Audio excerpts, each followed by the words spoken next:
These rhymes are like dimes. Bag them up and get a 5. Now you're wondering, where's this drive? How's this money gonna work for me? Shoot, I don't know. It's the Bar for Bar Weekly. It's the Bar for Bar Weekly for the week of September 4th, 2020. There's not a whole lot of news, so let's just get right into it. First things first.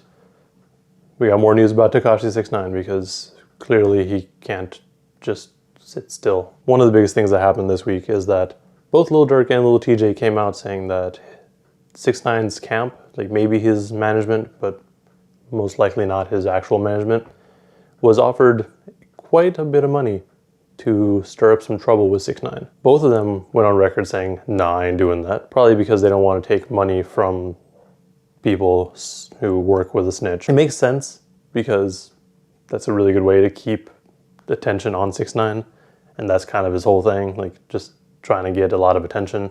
It makes sense, but it also makes sense for Lil TJ and Lil Durk to be like, nah, we ain't doing this. In other 6ix9ine news, he had an interview with the New York Times, and it was a pretty long interview, so I'll link that if I remember, but one of the biggest points to come of it is that he's fully self-aware of himself.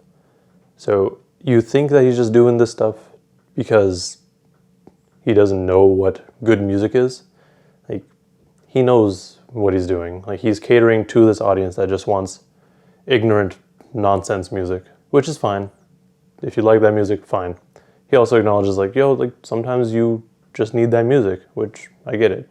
Like, I'm not gonna always be listening to club bangers, but if I'm in the club, I'm not gonna be trying to listen to Mos Def. There's a time and place for these things, and that's kind of what he was talking about. He also released an album, but don't worry about that. In other news, Dilla is being sued for a sample clearance issue.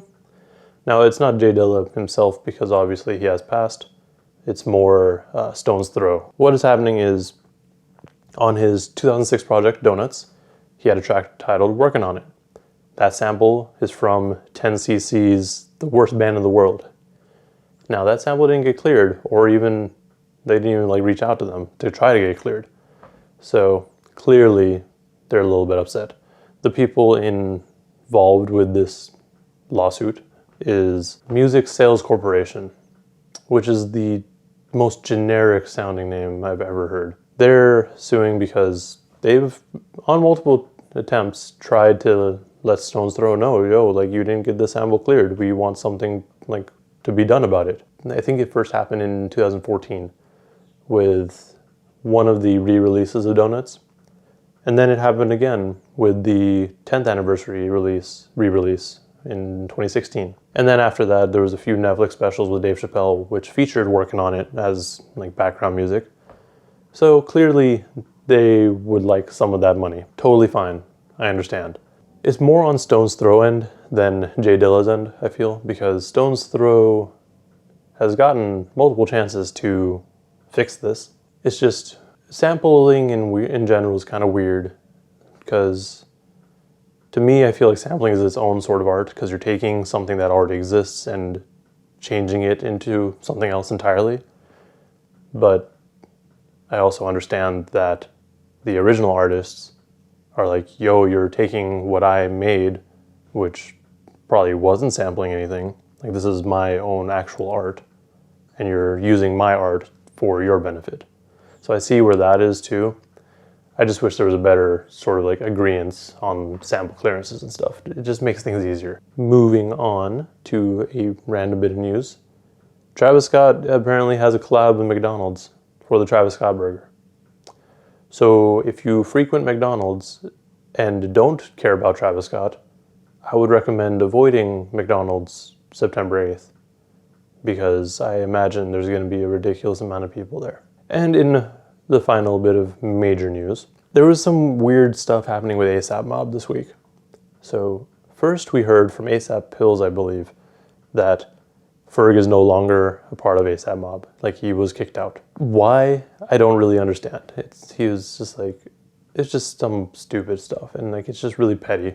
Like, there's no real reason. And then when asked about it, Bari was like, yeah, no, I mean, I'm just going with what he said. So it's almost like the two founding members didn't even talk about it. So that was one thing. And then the next day, I believe, ASAP Nast was like, no, that's not what's happening. He's still there. He's still part of the mob. So it's just weird. Let's get to album announcements. First, YG announced My Life 400 dropping October 2nd. illz announced 7 Times Down, 8 Times Up dropping this month, September 25th. And then Bryson Tiller announced an album sometime in the fall. Don't know what it's called, don't know when it's gonna drop. And now, time for releases. The biggest thing this week is Big Sean, Detroit 2. The only other release that I want to talk about is SZA, who dropped Hit Different. Now, if you listen to the song on streaming, you're only hearing one song. So go listen, or go watch the video, because you get the second song, and it's probably a lot better than the one with Ty Dolla $ign, not gonna lie. Anyways, that's all I got. Let me know in the comments if I missed anything, or should listen to anything else this week. And like and subscribe if you want to see more content like this. Thank you for watching, and please stay safe out there.